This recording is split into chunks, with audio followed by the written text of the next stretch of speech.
much for making me check out my Boston. Or yours. Thank you. Thank you. My name is Nia Evans, and I'm with Boston Ujima Project. And I'm Lucas. I'm the fund manager at the Boston Ujima Project. We're trying to do a lot at the same time, and so then trying to talk to everyone about what we're trying to do usually sounds overwhelming and impossible. So one way around that is just to have people walk through it. We start off with an activity that we call head, hands, and heart.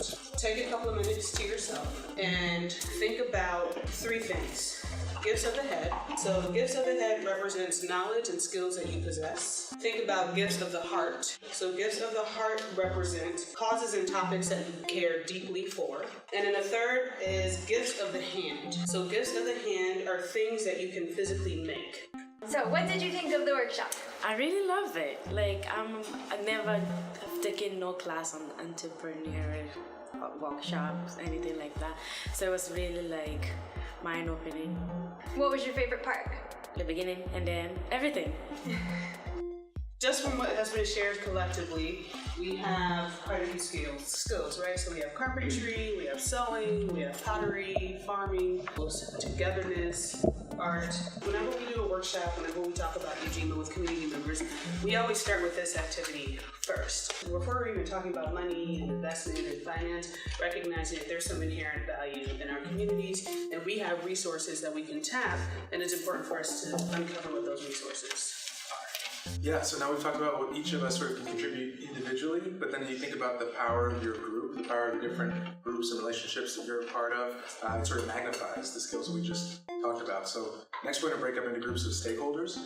So I'm going to put some cards out on different tables, and folks are going to move around. One is impact investor, business owners, employees, community members, anchor institutions, and last but not least, grassroots organizations, community organizations, labor or faith organizations. So for the remainder of this simulation, we'll ask you to try to keep in mind what you think the viewpoint or the perspective of the stakeholder group that you represent is. And so this is a little bit of role playing, a little bit of acting, also a little bit of presumption as well. What are your thoughts on the workshop? How did you like it? I loved it. It's very, very useful in terms of they were clear. My favorite part of the workshop was the activity where they had divided the people into workers, community members, investors. Then we had a certain amount of money we could work with and decide as a group how much we want to invest in certain startups and businesses. So that one was really, really helpful. It helped to contextualize how Ujima actually works, and I think that was my favorite part of the workshop. Now let's say each of you in your networks, if you know a few entrepreneurs or you know a nonprofit that doesn't have much money and could use more, you might come to me and say, hey, I have a friend who's trying to start a food co-op and this would totally fit. All he needs is $10,000 to get some office space, and then maybe in 5 years he'd be ready to scale, but right now he needs $10,000. Or I know a great nonprofit, they need $250,000 to grow. I think they're a good fit. They should apply to be considered by the fund. And so membership in Ujima is open. So we have general members, those are the residents that Lucas is talking about, and then we have solidarity members. And so, for example, I live in Cambridge. I don't live in Boston, so I can't vote in the voting process. But as a solidarity member, what I can do is I can donate, I can invest, I can fill out surveys where I give my input and my feedback on what I think should happen when my vote is taken. But the only thing I can't do is actually vote.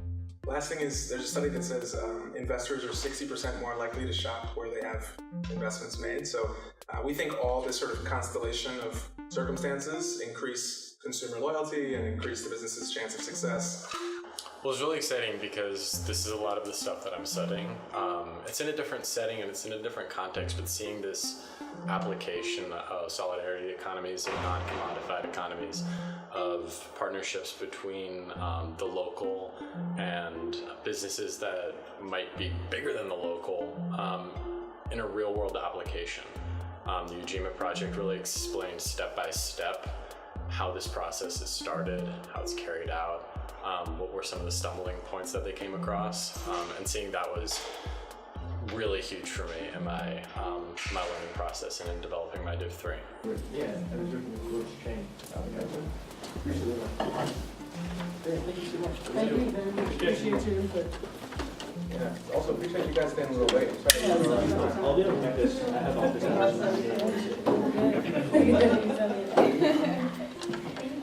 Thank you. Yeah, thank you.